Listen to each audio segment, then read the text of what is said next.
Wherever you go, whatever you do, throw a little at it. Omax, Vest and Briefs.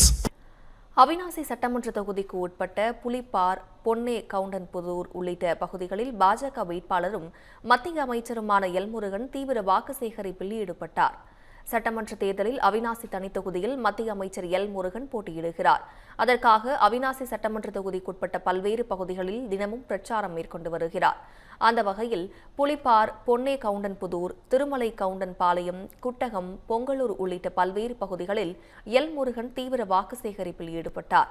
பிரச்சாரத்தின் போது மக்கள் மத்தியில் உரையாற்றிய எல்முருகன், குழந்தைகள் முதல் பெரியவர்கள் வரை அனைவரும் வீட்டை விட்டு வெளியே செல்வதற்கு கூட அச்சப்படும் சூழ்நிலையை திமுக அரசு உருவாக்கியுள்ளதாக குற்றம் சாட்டினார்.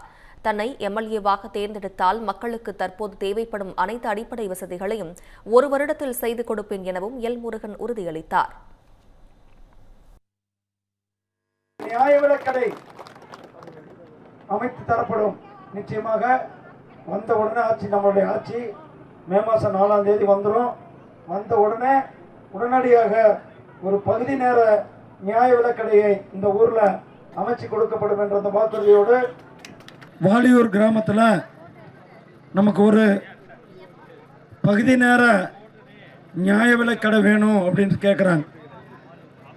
ஏன்னா இங்கிருந்து ரேஷன் வாங்கிறதுக்கு நம்ம எல்லாம் அதிக தூரம் செல்ல வேண்டிய இருக்கிறதுனால நிச்சயமாக இந்த காலனிக்கு சீராக தடையற்ற குடிதண்ணீர் கிடைப்பதற்கு அனைத்து நடவடிக்கையும் எடுக்கப்படும்.